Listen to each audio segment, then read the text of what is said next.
प्रधानमंत्री नरेंद्र मोदी पिछले साल फरवरी महीने में पार्लियामेंट में एक नीले रंग की सदरी जैकेट में नजर आए थे। अब आप सोचेंगे कि हम उनके कपड़े और उसके रंग के बारे में क्यों जिक्र कर रहे हैं? यह कौन सी जानने लायक बात है? तो मैं आपको बता देती हूँ कि उनका जैकेट थोड़ा स्पेसिफिक था, इसलिए उस पर चर्चा तो बनती है। वीडियो में आगे बढ़ने से पहले आपके जीवन के कुछ अनुभवों के बारे में बात कर लेते हैं, ताकि आप खुद को इस वीडियो से कनेक्ट कर पाएं।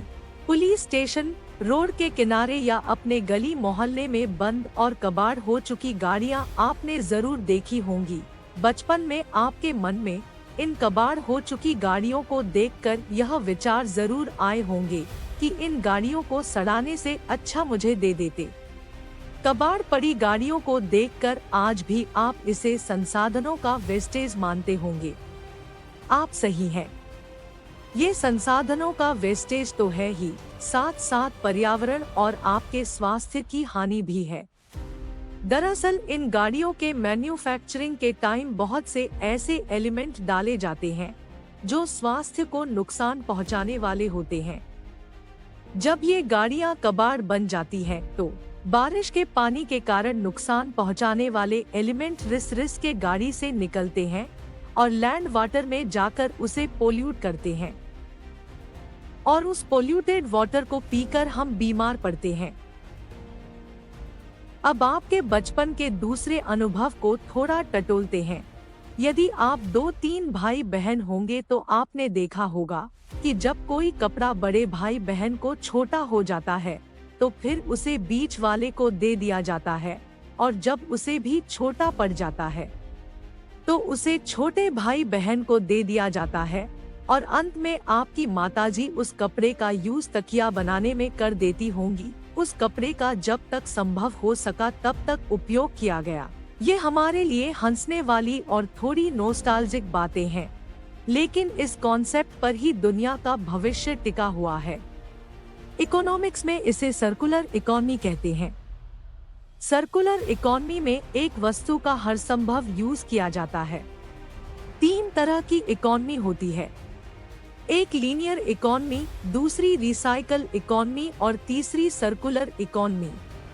लीनियर इकोनॉमी में हम रॉ मटेरियल से कोई सामान बनाते हैं, फिर उस सामान का यूज करते हैं, और फिर जब उसकी यूटिलिटी खत्म हो जाती है तो उस सामान को फेंक देते हैं और वह कचरा बन जाता है। कचरों ने हमारे नाक में कितना दम कर रखा है, ये बात आपसे छुपी नहीं है। दिल्ली के गाजीपुर में तो कचरों का सबसे बड़ा पहाड़ है।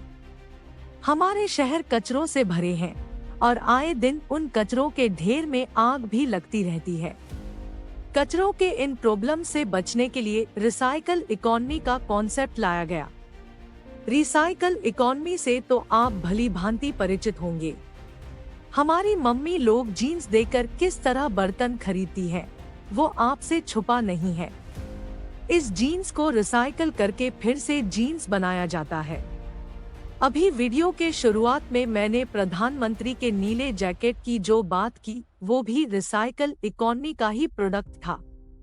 ये जैकेट प्लास्टिक के बोतल की बनी थी। इसे बनाया था इंडियन ऑयल कॉरपोरेशन ने और बनाकर प्रधानमंत्री को गिफ्ट किया था। उसके बाद आता है सर्कुलर इकोनॉमी। सर्कुलर इकोनॉमी में एक सामान को परचेज करते हैं, खराब हो जाने पर उसे रिपेयर कराते हैं, फिर यूज करते हैं, खराब होने पर फिर उसे ठीक कराते हैं, और यह प्रक्रिया तब तक चलती है जब तक उस सामान की पूरी यूटिलिटी खत्म न हो जाए। अभी हमने जो 3 भाइयों के कपड़े की जो बात की, उससे आप सर्कुलर इकोनॉमी को अच्छे से समझ सकते हैं। लीनियर इकोनॉमी से बहुत से कचरे निकलते हैं।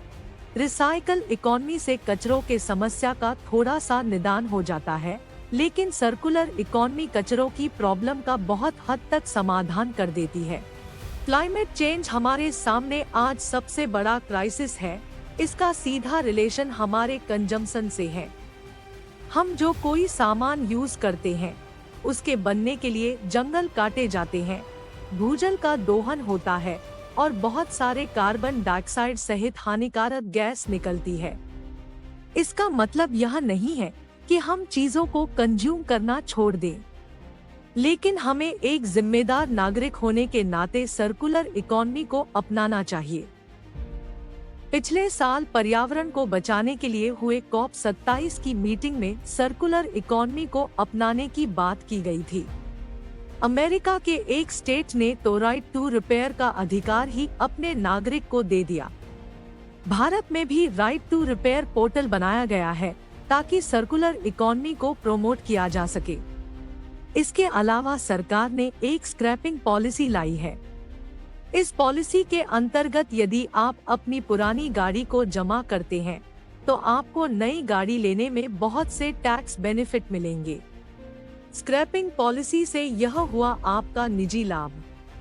इस पॉलिसी से देश और संपूर्ण मानव जाति को यह लाभ होगा कि कबाड़ पड़ी गाड़ियों से जो जहरीले तत्व निकलकर मिट्टी और ड्रिंकिंग वाटर को जहरीले बनाते हैं, उससे बचा जा सकता है।